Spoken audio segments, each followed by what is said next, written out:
A very good day to you. I'm Hank Gross, MidHudsonNews.com. It's Monday, January 30th. The news today brought to you by the Galleria at Crystal Run. The former federal courthouse on South Street in Middletown that the city purchased many years ago has finally received approval from Albany to remodel and expand to conform to state standards. Mayor Joseph DeStefano says work should begin on the building in the months ahead. This is a major project for the city that would be phase one of meeting the state mandate of having a second court, because the court system now does regional courts, and Middletown is one of the regional courts.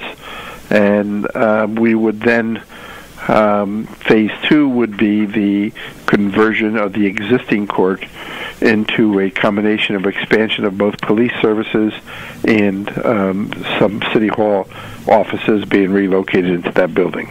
Bids for the construction work on the new courthouse will be opened in 1 week.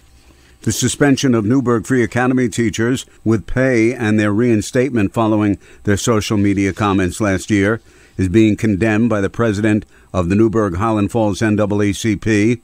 The 3 women and 1 man posted remarks viewed as inappropriate after a teacher took a photo of a braid found on the floor belonging to an African-American girl and suggesting it was a snake. The teachers were suspended with pay by the school board and recently allowed to return to the classroom with only a letter placed in their personnel files.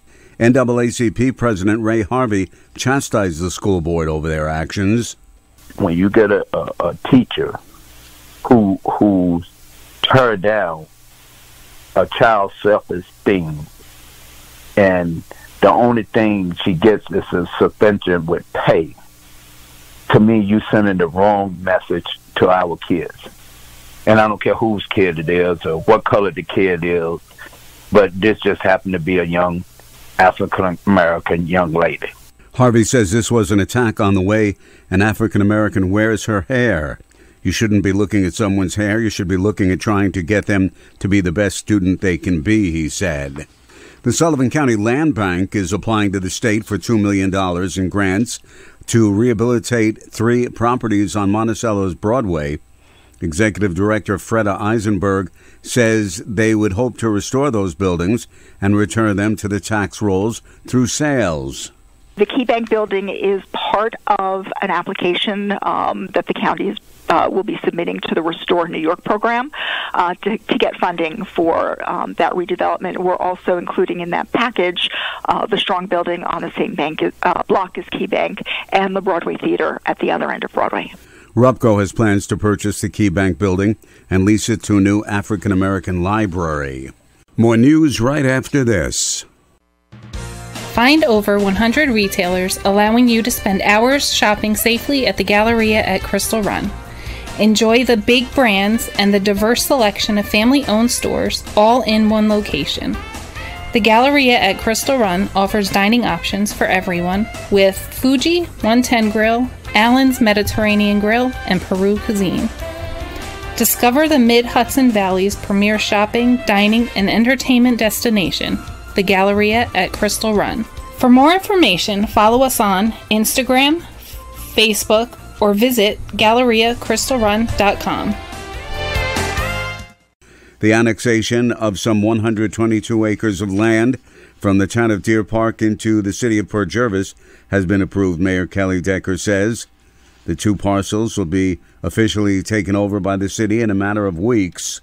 This past fall, Orange County accepted the map changes, and as of March 1st this year, nearly 104 acres of light industrial land at the Old Dix Concrete and nearly 18 acres of commercial retail space near the I-84 interchange officially moves into the city limits. This is the first known annexation into the city since its inception in 1907. Decker says there's already interest in revitalizing the property to create new jobs and businesses. It remains a mystery how a sterling silver trumpet crafted for Port Jervis Engine Company No. 2 in 1857, the company's founding year, wound up in Massachusetts. In fact, current members were unaware of its existence until it was found on eBay. It's now back home where it was presented by H. Barnum in April 1857, firefighter Megan Metzger told Mid-Hudson News. It will be on display at the museum. We are actually planning as a company to use it in upcoming parades, because obviously Port Jervis does have one of the longest running firemen's parades in the whole country. When you think about it, it's older than the Civil War. The Civil War started, 1864? This was given to us by the first mayor in 1857. The trumpet was. H. Farnham. Captain Tyler Kowinski said the town came together to raise the funds to buy it from an antique shop and bring it back home. A two-car crash on Interstate 84 in the town of Wallkill yesterday afternoon claimed one life, state police said. The accident occurred around 2:30 p.m. in the westbound lanes. One person was pronounced dead at the scene, 2 others injured.